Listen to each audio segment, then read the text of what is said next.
Okay, so today we're going to talk a lot about the hip action, and the hip action is a really important part of the golf swing because it helps you navigate the whole swing in sequence. Now, what tends to happen with amateur golfers, and you'll generally watch this video and you'll fall into a certain type of category. You'll either be the kind of golfer that sort of stands up at impact. Okay, so you notice that you're much taller than you were at the beginning. You'll either be the kind of golfer that swings over the top, so you kind of hit that big slice. You might be the type of golfer that sort of gets stuck under play and gets a little flippy, or you might be the type of golfer where you get quite steep and quite this way. The point is all of those different sort of swing tendencies, or if you like swing faults, come from the same issue, and it comes very much down to your pivoting action. So from the face-on perspective, what we're trying to do is we're trying to navigate the correct amount of linear and rotational motion to develop a pivoting action that looks like this. From the side-on perspective, that will look like this. Okay, it's re-establishing that squatting motion, club drops back onto plane, boshing towards that impact area. If you get spinny, then you're going to go this way, and then like I said, that's when you're either going to look this way, or some indifferent way.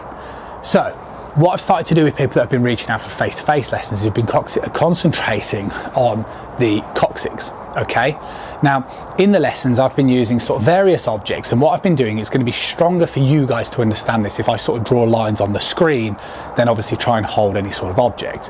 Now we concentrate first of all where the coccyx position is, and I've been drawing a line kind of between the center of the left hip, sort of tush, or on the actual left hip itself, depending on the golfer and how severe we need to move.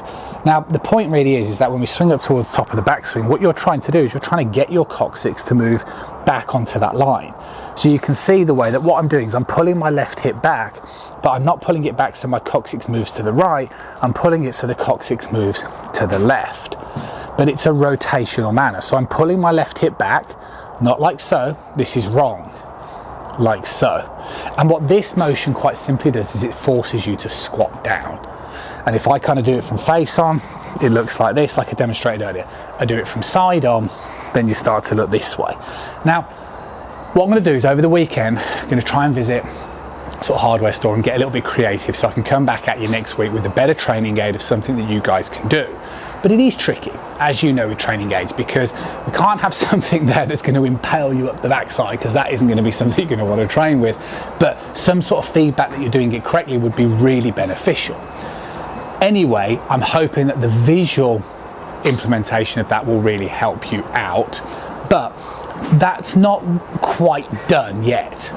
Now, if you start to navigate that first move towards that lead side, for most golfers that I meet, they're surprised how much to the left it really feels, and they're also surprised how squatty it feels.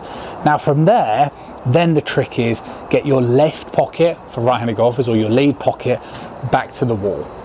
Okay, now keep the left leg flexed, or your lead leg flexed as you do this. It's not straighten up and get too tilted, but from there then you're going to be able to demonstrate this sort of impact position.